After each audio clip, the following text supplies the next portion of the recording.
ఎవరైతే స్టూడెంట్ నిర్లక్ష్య వైఖరితో ప్రిపేర్ అవుతాడో అతనికి 1 year 1.5 year పడుతుంది, అందులో డౌటే లేదు. అది నా అనుభవంతో చెప్తున్నాను.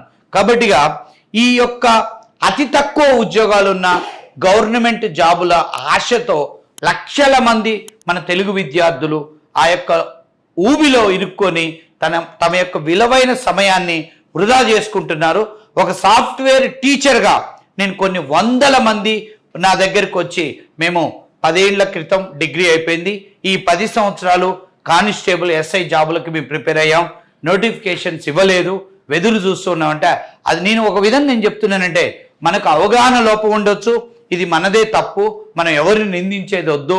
సో ఇక్కడ నేను మీకు ఇచ్చే సజెషన్ ఏంటంటే మీకు ఒకవేళ నిజంగా గవర్నమెంట్ జాబ్ డ్రీమ్ ఉంది, ఒక సివిల్ సర్వీసెస్, ఒక గ్రూప్ 1 లేదా ఒక పోలీస్ ఉద్యోగం, ఫస్ట్ మీరు ఒక 6 నుంచి 10 నెలలు ఒక ఐటీ కోర్స్ నేర్చుకొని ఐటీ జాబ్లోకి ఎంటర్ అవ్వండి.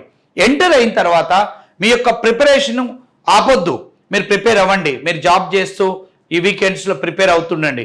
ఎప్పుడైతే గవర్నమెంట్ నోటిఫికేషన్ ఇస్తుందో ఆ నోటిఫికేషన్ టైంలో మీరు సీరియస్గా ప్రిపేర్ అవ్వండి. ఆ టైంలో మీరు కావాలంటే కొద్ది రోజులు లీవ్ పెట్టుకోండి ఆఫీస్కి.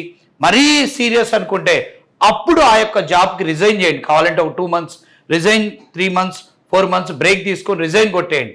కొట్టేసి మీరు టార్గెటెడ్గా ప్రిపేర్ అవ్వండి, మీరు ట్రై చేయండి.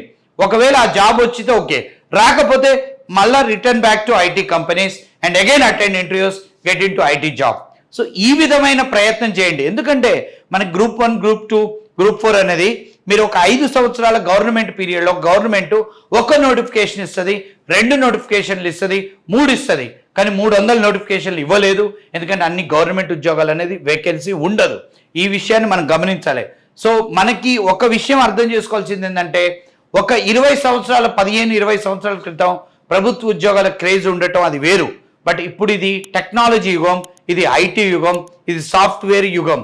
ఈ టైంలో మీకు ఎక్కువ లక్షల్లో ఉద్యోగాలు ఉండే రంగం సాఫ్ట్వేర్. కాబట్టి మనకు నచ్చినా నచ్చకపోయినా మన సర్వైవల్ కోసం ఖచ్చితంగా మన సాఫ్ట్వేర్ సైడ్ రావటమే ఈజీ. అంటే మీరు ఆ ఊబిలో ఇరుక్కోవద్దు, నిరుద్యోగం అనే బాధలో ఉండొద్దనే నేను ఈ వీడియో చేయడం జరిగింది. Thank you very much.